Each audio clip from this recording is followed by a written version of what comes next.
The Soviet Union had troops and navy in Syria, even manning anti-aircraft positions around the border with the Zionist regime of Israel, helping to defend Syria's sovereignty from Zionist aggression.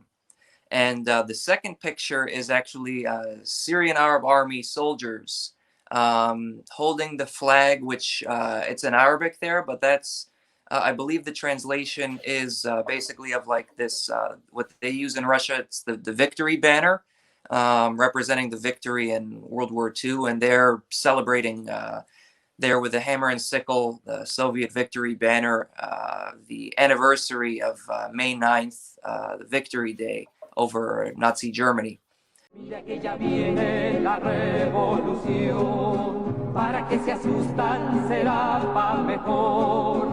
Es el pueblo entero el que ya está gritando, viva la revolución. Iranian nuclear weapons development. They have turned the island into a communist hellhole. The experiment in Venezuela has failed completely.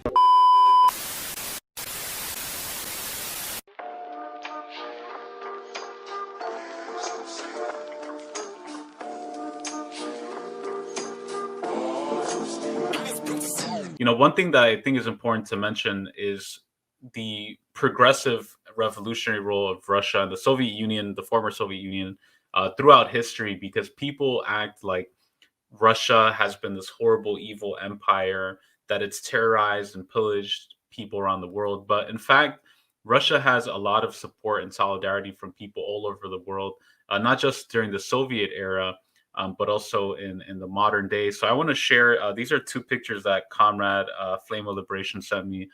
This first one is Soviet Navy in Syria.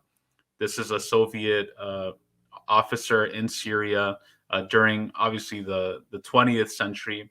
And you have Syrian children gathering around and warmly greeting them. Soviet Union played a very progressive anti-imperialist role throughout this time in many countries in the region. And another picture that I want to show, this is from maybe Comrade Flame of Liberation can talk about this. I believe a communist in the Middle East who fighting on the front lines against terrorism, against Daesh, against imperialist-backed forces. Why don't you tell us a little bit about Comrade Flame of Liberation, the role of Russia and the Soviet Union progressive around the world, just to kind of contrast some of the lies, right? You know, we can talk about Syria, we can talk about Eastern Europe, anything that you would like to mention. Yeah, as far as those pictures, the first one, I think that was in the 70s or 80s with the the Soviet Navy in Syria. The Soviet Union had troops and navy in Syria, even manning anti-aircraft positions around the border with the Zionist regime of Israel, helping to defend Syria's sovereignty from Zionist aggression. And the second picture is actually Syrian Arab Army soldiers holding the flag, which it's in Arabic there, but that's, I believe the translation is basically of like this, what they use in Russia, it's the victory banner, representing the victory in World War II, and they're celebrating there with a hammer and sickle, the Soviet victory banner, the anniversary of May 9th, the Victory Day over Nazi Germany, and fascism in Europe at the time on May 9th. And so, yeah, this Soviet Union was the leading force for anti-imperialism around the world.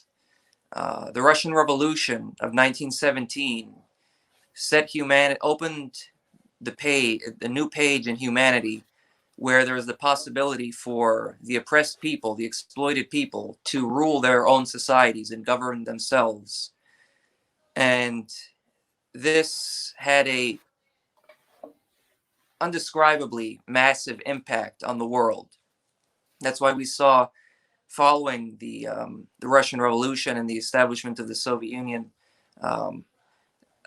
the shaking of colonialism around the world and the eventual rise of the national liberation movements throughout the Third World. And the Soviet Union was there everywhere, supporting the national liberation forces, as you saw in that picture in Syria, big time in the Arab world, in Syria and Iraq, supporting both Ba'athist countries. Egypt with Gamal Abdel Nasser, helping to really develop Egypt's economy and industry. Libya as well, Algeria, Yemen, and then throughout all of Africa, supporting the anti-imperialist, anti-colonialist forces, helping to fight against apartheid and white supremacy in Africa, helping to fight against the white supremacist settler regime of Rhodesia and apartheid in South Africa, and throughout all over, fighting against Portuguese colonialism and other colonialists in Angola, all over Africa, supporting national liberation. In East Asia, of course, China, Korea, Vietnam, and throughout Latin America, Nicaragua, Cuba, everywhere where people were fighting. And of course, going back to the Arab world, Palestine, the Soviet Union, in Saddam Hussein's words, who was one of the big pan-Arabist, Arab nationalists, he said that the Soviet Union was the key champion of the Arab cause throughout the world, and the key champion of the struggle for Palestine. Soviet soldiers not only manned the anti-aircraft positions in Syria on the border with the occupation regime of Israel, they even had special forces that went head-to-head with the Israelis in some of the battles and conflicts that took part with the Soviets on the side of the Arab armies. So the Soviets have been massively supporting anti-imperialism throughout the world, also supporting the struggle for Black liberation in the United States, supporting the civil rights movement. When Emmett Till was brutally murdered by racists, the Soviet Union helped to spread awareness about that and really shame the United States. And we have to remember that in the context of the Cold War, the United States having this openly racist system of segregation made them look very bad. So the fact that they had pressure from the Soviet Union, China, the various anti-imperialist forces around the world sort of forced their hand to do some of the legislation that they eventually did.